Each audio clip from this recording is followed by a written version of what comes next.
My name is Caleb, and I'm a former student and a worker here in New York City. And I want to begin by giving a shout out to all the youth who couldn't come today because they're locked in the prisons, in a prison industrial complex where profits are made from jailing people away. Youth who are being picked up and jailed for things that are not criminal, things that they shouldn't be jailed for.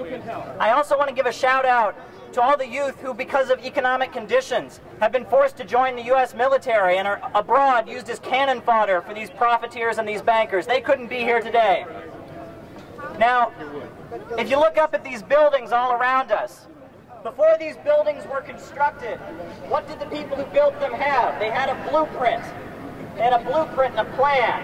And then they went to engineers, and they went to construction workers, and they constructed the building. Well, right now, Wall Street and the banker class, the people who actually run this country, they have a blueprint. And it's written in all of their Ayn Rand and Milton Friedman textbooks. Their blueprint is the destruction of the future of this generation. Their blueprint is the end of free public education. Their blueprint is the end of decent schools. Their blueprint is low wages. Their blueprint is massive unemployment. Their blueprint is massive home foreclosures. Their blueprint is massive destruction of the future and the end of the social programs that keep people alive. That's their blueprint, and they're mobilizing around it. They've got their Tea Party thugs mobilizing around it. They've got their police mobilizing around it to repress us and cage us in pins for speaking out.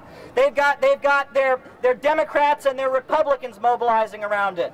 And if we're going to resist their program, we have to learn from the generations in the past who've done it before. In the 1930s, not far from here in Union Square, there was a demonstration of 10,000 people. And they gathered, and their slogan was "Fight or Starve." And they gathered in Union Square by the hundreds of thousands. And when the police told them they couldn't march, they said no. And they said, "This is our street, and we're going to march." And you know, they had a banner at that march. And you know what the slogan that was on the front banner of that march back in 1932? You know what the slogan was? Remember it. Remember it. Take it with you. If you remember a phrase, remember it. The slogan was class against class. And that's what we're talking about. Class against class. Say it with me. Class against class. Class against class. It's not about Democrat versus Republican. It's not about a liberal program or a conservative program. It's about the banker program versus the people's program. That's what's going on. If we're going to resist, we need a blueprint of our own. We need to design our own blueprint, and we need to start implementing it in the streets.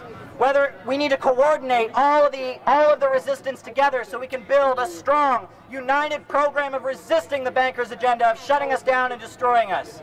We need a program that says equal rights for immigrant workers. We need a program that says end police brutality. We need a program that says stop the cuts in food stamps. We need a program that says hands off our schools and universities. We need a program that includes health care for all, jobs for all, education for all. And we need to step back and think about the real possibility that there could be a time when people like us could actually own and operate the banks and the factories, and there would be no boss class or banker class running society. People like you and I could actually have a say and run society. That would require one thing very simply, and it would require us to abolish capitalism. The capitalist system is the ruthless, evil system of the bankers, and I say if we're going to resist their program and their blueprint for destruction, we're going to have to abolish their system. So let's organize, let's be out there, and let's fight. Thank you.